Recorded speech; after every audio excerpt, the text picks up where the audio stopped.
Hello everyone, myself Payal and I am from English Vidya with Payal. तो दोस्तों, इससे पहले जो प्रीवियस वीडियो था वो भी एक्टिव ऑन पैसिव वॉइस पे था, बट डिफरेंस इस वीडियो और उस वीडियो में क्या है कि वो प्रेजेंट टेंस का था और आज हम डिस्कस करेंगे पास्ट टेंस का।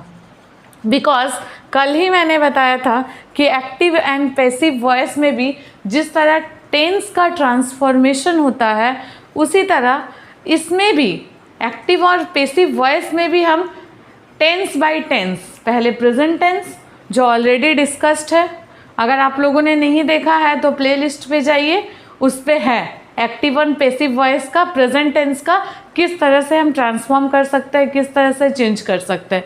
बिकॉज अगेन रिपीट, कल ही मैंने बताया था कि एग्ज़ाम में रूल्स नहीं पूछते हैं, डेफिनेशंस नहीं पूछते हैं, सेंटेंस दे दिया जाता है उसे चेंज कर दिया जाता है, direct change into passive voice इस तरह से लिख दिया जाता है। सेंटेंस आपको पहचानना है किस टेंस का है, कौन सा रूल फिट होगा और कहाँ क्या चेंजिंग आएगा। कल मैंने प्रेजेंट टेंस का चारों टेंस डिस्कस किया था, जिसपे मैंने ये भी बताया था कि सिंपल प्रेजेंट टेंस का तो होता है, प्रेजेंट कंटिन्यूअस टेंस का भी रूल है, प्रेजेंट परफेक्ट टेंस का भी, बट मैंने यहाँ लास्ट में लिखा था कि present perfect continuous tense can't be changed, मतलब उसका एक्टिव टू पैसिव नहीं बनता है, वो ज्यों का त्यों रहता है। उसी तरह आज हम पास्ट टेंस में भी देखेंगे कि स्टार्टिंग से लेके एंड तक कि कैसे इसका रूल्स चेंज होता है, कैसे हम इसे ट्रांसफॉर्म कर सकते हैं। तो फर्स्ट में हमारा है simple past tense. Simple past tense में क्या है, मान लीजिए हमारा ये सेंटेंस है एक्टिव वॉइस में, William Shakespeare wrote the Merchant of Venice. The Merchant of Venice बहुत ही फेमस बुक है जो किसके द्वारा लिखा गया है, विलियम शेक्सपियर के द्वारा लिखा गया है। जो लोग इंग्लिश से जुड़े होंगे ये इस बुक को वो चाह के भी नहीं भूल सकते। कुछ ऐसी किताबें, मतलब कुछ ऐसे राइटर्स के द्वारा लिखी जाती है जो सालों साल तक, सदियों तक जिसे लोग भूल नहीं सकते हैं। ऐसी एक किताब है द मर्चेंट ऑफ वेनिस, जिसे हर किसी को पढ़ना ही चाहिए, मैं तो ये बोलूँगी। कुछ बुक्स ऐसे होते हैं जिसे पढ़ने से उसका लैंग्वेज, स्ट्रक्चर, नॉलेज बहुत ज़्यादा ही बढ़ जाता है। तो मर्चेंट ऑफ वेनिस उन्हीं बुक्स में से एक है, इसे पढ़ना बहुत ही ज़रूरत है, स्पेशली उन लोगों के लिए जो लोग इंग्लिश से जुड़े हुए हैं।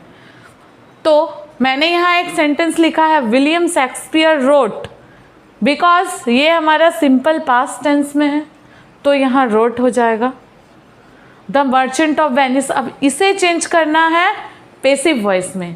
ये चेंज क्या कहाँ होगा, यहाँ देखिए, यहाँ राइट का वर्ब चेंज हुआ है रोट में, ओके, वर्ब टू हो गया है यहाँ, verb to.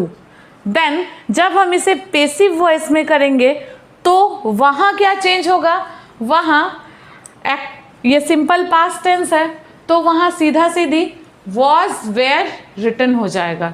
That means was were include होगा और वर्ब टू जो हमारा था वो हमारा बन जाएगा वर्ब थ्री। चेंजेस बस इतना ही है, इसीलिए मैंने कीवर्ड्स में कल भी लिखा था और आज भी लिख रही हूँ एकदम छोटे छोटे शॉर्टकट ट्रिक में कि चेंज कैसे होगा, रोड से वॉज वेयर रिटन चेंज होगा, बस सेंटेंस वही रहेगा। बाकी बनाना तो कल ही सिखा दिया था कि और सब्जेक्ट वर्ब ऑब्जेक्ट का जो अरेंजमेंट है वो पहले ऑब्जेक्ट आएगा, देन हमारा वर्ब लगेगा, then subject, then by included होगा, देन सब्जेक्ट होगा, वो तो कल ही आप लोग सीख गए थे।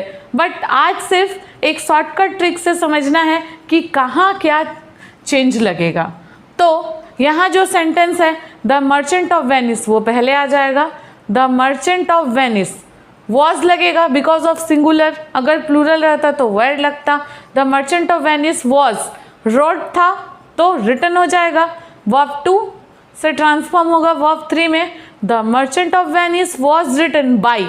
जब एक्टिव टू पैसिव करते हैं तो बाय लगता ही है, भले कोई भी टेंस हो, बाय विलियम शेक्सपियर।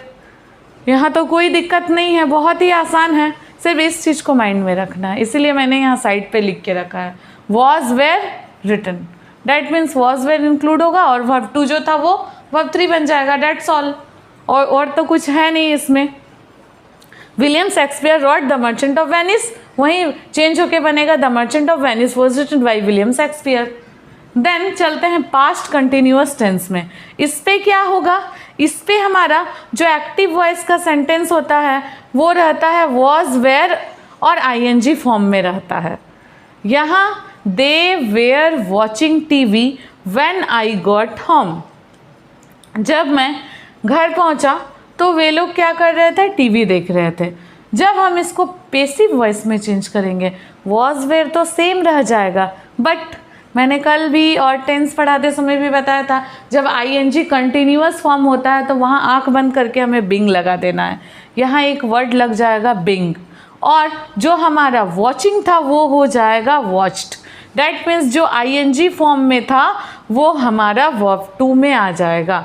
यहाँ TV was being watched when I got home, they were watching TV, TV हमारा यहाँ ऑब्जेक्ट था, ऑब्जेक्ट तो पहले लगेगा, ये तो रूल है पेसिव वॉइस में। तो टीवी सिंगुलर है, टीवी वॉज लग गया, बिंग लग गया। अब यहाँ वर्ब हमारा वॉचिंग था, वॉचिंग से वॉच्ड बन गया when I got home. Sentence मिलाइए कहाँ क्या चेंजेस है, ऐसे में नहीं, इतना बड़ा सेंटेंस है कैसे चेंज होगा, यहाँ माथा पकड़ के बैठ जाने वाला सिस्टम है नहीं।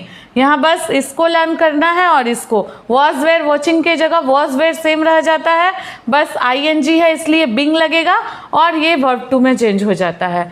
टीवी वॉज, यहाँ से टीवी आया, ऑब्जेक्ट पहले होगा, देन वॉज आया, फिर बिंग लगेगा, वॉचिंग का watched, when I got home.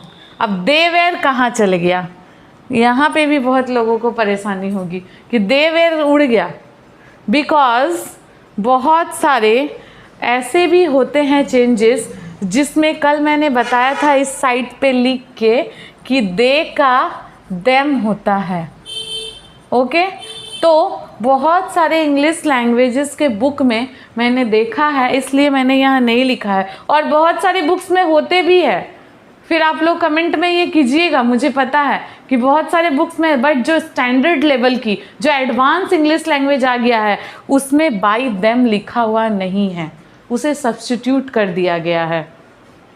उसका रीज़न पता ही चल जाएगा कि ऐसा क्यों किया गया है, बट बाय देम लिखा हुआ नहीं रहता है। मैंने 2-3 बुक्स ऐसे देखी है कि दे का देम नहीं किया है, बट जो पहले की बुक्स आते थे इंग्लिश लैंग्वेज के उसमें है, अभी भी आप उसे देख सकते हैं कि वहाँ पे बाय देम लिखा हुआ है, बट ये ऑप्शन में है।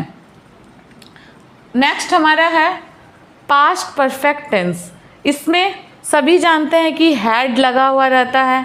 हैड एक्टिव वॉइस का सेंटेंस है हमारा, Thomas had read the book before he saw the film. Thomas ने फिल्म देखने से पहले बुक्स को पढ़ा, बुक को पढ़ा। ओके, थॉमस हैड रीड, यहाँ देखिए हैड है और रीड है, तो वो हमारा चेंज कैसे होगा, हैड के साथ बीन लग जाएगा। ये सब तो पढ़ पढ़ के खुद ही दिमाग में घुस जाता है कि आईएनजी फॉर्म है वहाँ बीइंग लगेगा, हैड रहेगा तो वहाँ बीन लगेगा। ये सब रटने का आवश्यकता ही नहीं है, जैसे ही हम चेंज करने जाएंगे हैड अपने आप बीन लिखा जाता है। ये सिर्फ उन लोगों के साथ होता है जो प्रैक्टिस करते रहते हैं, एक बार देखने से थोड़ी बीन लिखा जाएगा, लेकिन जो लोग बार बार लिखते रहते हैं या देखते रहते हैं, पढ़ते रहते हैं, वहाँ अपने आप आ जाता है माइंड में कि हैड है तो वहाँ बीन डालना है। Thomas had read the book before he saw the film, यहाँ चेंज कैसे हो रहा है, द बुक हमारा ऑब्जेक्ट था वो पहले आ गया, द बुक हैड, हैड के साथ बीन, रीड का तो चेंज ही नहीं होगा, रीड का तो रीड ही होता है, by Thomas before he saw the film, पूरा सब्जेक्ट आ गया यहाँ, देन जो भी सब्स्टिट्यूट वर्ड्स था वो भी यहाँ लग गया, कोई प्रॉब्लम नहीं है। सिंपल पास्ट टेंस में भी था, राइट का रोड बन गया था, वॉज वेयर रिटर्न हो गया, इसमें वॉज वेयर वॉचिंग था, यहाँ वॉज वेयर बिंग वॉच्ड हो गया, यहाँ हैड रीड था, यहाँ हैड बिन रीड। और यहाँ भी वही ट्रिक, पास्ट टेंस का तो 4 टाइप्स होता है, simple past tense, past continuous tense, past perfect tense and past perfect continuous tense, वो कहाँ गया? एक्चुअली जिस तरह प्रेजेंट परफेक्ट कंटिन्यूअस टेंस का कोई चेंज नहीं होता, उसी तरह पास्ट परफेक्ट कंटिन्यूअस टेंस में भी कोई चेंज नहीं आएगा। ये फिक्स रूल है। आप कोई भी किताब उठा के देख सकते हैं, उसका वॉइस ट्रांसफॉर्मेशन नहीं होता है, भले वो कोई भी राइटर का बुक हो, कोई भी उसका चेंज शुरुआत से ही ऐसा रूल बना हुआ है कि वो जो टेंस है, जो टेंस मैंने कल भी बताया था और आज भी, उसका कोई ट्रांसफॉर्मेशन नहीं होगा। आई थिंक होप ये सारे जो आज मैंने बताए पास्ट टेंस का एक्टिव टू पैसिव समझ में आए होंगे। फिर भी अगर कहीं पे भी कुछ भी डाउट हो, please please please comment and subscribe my channel English Vidya with Payal.